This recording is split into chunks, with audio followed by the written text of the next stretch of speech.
Assalamualaikum warahmatullahi wabarakatuh. Om Swastiastu, Namo Buddhaya, Salam Rahayu, Salam Kebajikan, Salam Sejahtera bagi kita semua.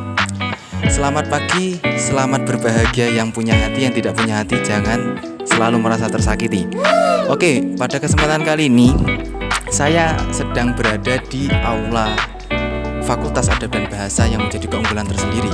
Pada acara kali ini yaitu Ngops bareng mahasiswa atau yang lebih kita kenal Ngobrol bareng mahasiswa.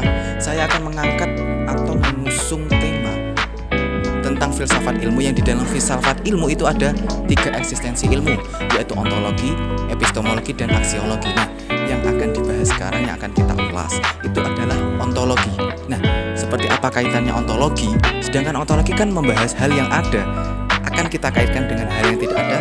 Kita cari pendapat-pendapat para mahasiswa UIN Raden Masaid Surakarta. Seperti apa pendapatnya?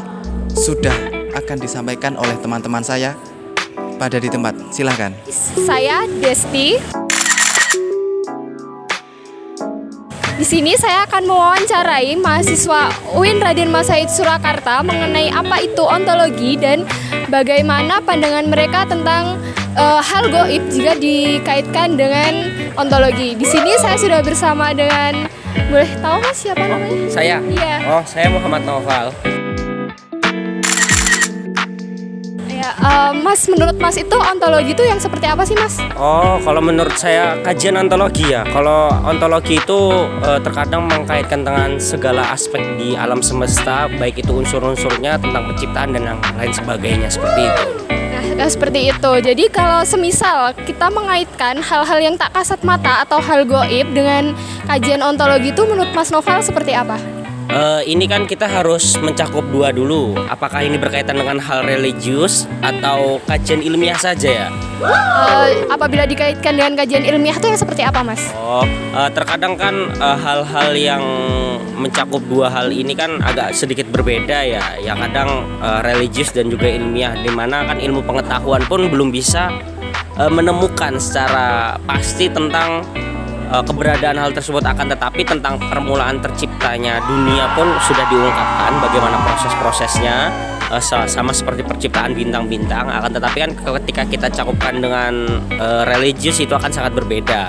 Jadi kalau untuk masalah penciptaan dunia itu sama seperti di buku-buku ilmiah yang dijelaskan tentang keberadaan permukaan lempeng sama-sama seperti planet yang lain. Akan tetapi mungkin ada beberapa pendapat yang berbeda seperti itu, Mbak. Kalau dari segi religiusnya Mas seperti apa?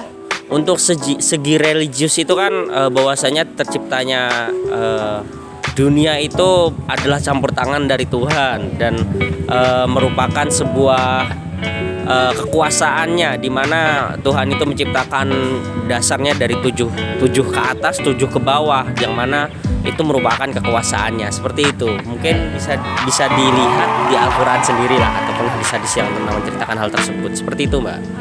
Baik, terima kasih Mas Noval atas waktunya. Boleh lihat kamera sebentar sambil dada-dada. Wait a minute. Halo everyone, saya Nova.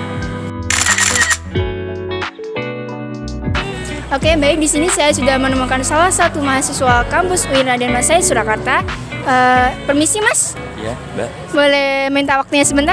Oh, boleh silakan. Ya, di sini saya ada tugas filsafat, yaitu mengenai wawancara kepada mahasiswa. Apakah Mas berkenan? Silakan. Baik, sebelumnya saya ingin menanyakan, menurut Mas apa yang Mas ketahui terkait ontologi? Ontologis ya.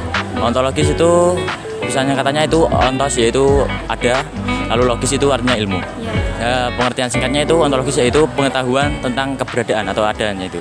Berarti ilmu yang ada gitu ya? Ya, ilmu yang ada. Oke, kalau misal ontologi ini dikaitkan dengan hal yang tak kasat mata, menurut Mas itu gimana? Menurut pendapat saya, kalau ontologis itu dikaitkan dengan hal yang kasat mata atau gaib, itu kembali ke peraturan yang awal. Ontologis kan itu syarat menganalisis itu kan harus ada objeknya. Iya. Terus kalau ada yang mengakui seperti bahasa gaib, itu hanya pengakuan dari individu atau kelompok, seperti itu. Contoh dari hal gaib itu apa? Ya seperti yang gaib itu kan suka menghilang, itu kan seperti dia kan ya. Waduh, ini ada kaitannya sama bucin-bucin gitu ya? Ya rada tidak bucin, ya set juga sih sebenarnya. Siapa ini Mas? Wah nggak tahu. Ku menangis. Ya, terus Gimana itu? kan seperti dari penilaian saya kan dia itu suka menghilang dari saya. Tapi dia itu selalu ada untuk orang lain gitu. Waduh, asik. Sesuai penilaian orang-orang itu berbeda-beda. Jadi individu dan individu seperti beda-beda. Jadi, Oke, baik, terima kasih. Sebelumnya dari Mas siapa nih? sama saya Muhammad Rusdi Usat. Baik, terima kasih ya Mas Rosi sudah meluangkan waktunya. Halo guys. Nah, sekarang saya sudah bersama salah satu mahasiswa UIN Raden Mas Said Surakarta. Halo Mbak, apa kabar? Baik, gimana Mbaknya kabarnya? Alhamdulillah baik. Dengan Mbak siapa? Dengan Mbak Airin, biasa dipanggil Airin, nama lengkapnya dari Indriani. Oke, Mbak Irin mau nanya nih, pendapat Mbak Irin tentang ontologi itu yang bagaimana sih? Oke, kalau dari pendapat saya sendiri, ontologi itu kan bagian dari ilmu filsafat ya, di mana ilmu filsafat itu terdiri dari 3, salah satunya yaitu aksiologi, epistemologi, dan yang terakhir ada ontologi, yang pertama ontologi. Kalau dari saya sendiri, ontologi itu adalah yang ilmu yang membahas terkait dengan hakikat yang ada. Kalau semisal nih dikaitkan dengan hal yang tak kasat mata itu menurut Mbak Irin yang gimana? Oke, sebenarnya gini, kalau hal-hal yang terkait dengan yang tidak kasat mata, contohnya kan seperti jin, setan, surga dan neraka, itu kan kalau kita dari penafsiran dari manusia sendiri itu kan sebuah yang tidak rasional. Dengan kata lain, tidak rasional itu susah sekali untuk kita pelajari gitu kan. Nah, dalam hal ini kalau menurut saya itu ada kaitannya dengan ilmu tasawuf gitu. Makanya kenapa para filsuf itu menjelaskan bahwasanya kalau kita mempelajari terkait dengan ilmu filsafat, kita juga tidak lain atau tidak jauh ada kaitannya dengan ilmu tasawuf. Balik lagi ketika ditanya dengan atau benda-benda atau makhluk yang tidak kasat mata itu tadi. Jadi sebelum ontologi itu kan berbicara terkait dengan hakikat. Kalau kita secara garis besar gini, hakikat antara kasat mata dengan kita kan itu susah sekali untuk kita menafsirkannya. Itu jadi di dalam ontologi pun itu juga ada bagian-bagiannya Mbak gitu. Misalkan ada di dalamnya itu ada ontologi, pengetahuan terkait dengan hakikat mistik. Jadi hal-hal yang kaitannya dengan tidak kasat mata itu kan maksudnya dalam mistik ya.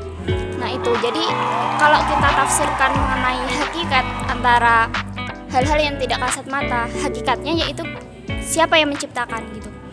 Kita tahu bahwasanya hal-hal yang tidak kasat mata, seperti yang saya contohkan ada jin, setan, pasti yang menjadi pertanyaan besarnya itu adalah hakikat antara yang menciptakan dan juga yang diciptakan gitu. Jadi kalau dalam hal ini hakikatnya apa? Ya dari jin-jin itu tadi sebagai makhluk yang tidak kasat mata dengan Tuhan yaitu Allah sebagai penciptanya gitu. Jadi balik lagi ke ontologi itu sendiri. Jadi kalau kita membahas terkait dengan hakikat sulit juga untuk kita menafsirkan. Jadi di ontologi itu juga ada yang namanya ontologi pengetahuan terkait hal mistik. Nah itu jadi masuknya di dalam ilmu itu. Oke Mbak Irin, makasih. Maaf ya mengganggu waktunya. Oke, jadi seperti yang sudah kita dengarkan tadi ya. Jadi kesimpulannya, ontologi itu membahas hal yang ada. Ada juga tadi yang menyimpulkan bahwasanya juga dapat dikaitkan dengan dia yang suka menghilang, tak kasat mata. Juga ada yang mengatakan dengan dikaitkan terhadap hal-hal religius dan juga ilmiah. Dan ada juga yang mengatakan bahwasanya di dalam ontologi itu ada juga hal-hal yang membahas hal yang tidak kasat mata atau lebih dikenal dengan istilah mistik. Oke? Nah, jadi pelajaran kali ini kita jangan pernah takut untuk mencoba. Kita mencoba itu tidak berangkat dari kesalahan menuju benar, tetapi kita berangkat dari kesalahan menuju sedikit kesalahan. Kita dalam melakukan suatu hal itu sudah berada dalam poros kebenaran dan kesempurnaan tanpa benar-benar kita capai kebenaran dan kesempurnaan. Karena apa? Sejatinya kebenaran dan kesempurnaan adalah milik Allah Subhanahu wa taala. Saya Fathan Rizky Effendi pamit undur diri. Sampai bertemu pada acara selanjutnya ngops bareng mahasiswa lain kali. Wassalamualaikum warahmatullahi wabarakatuh.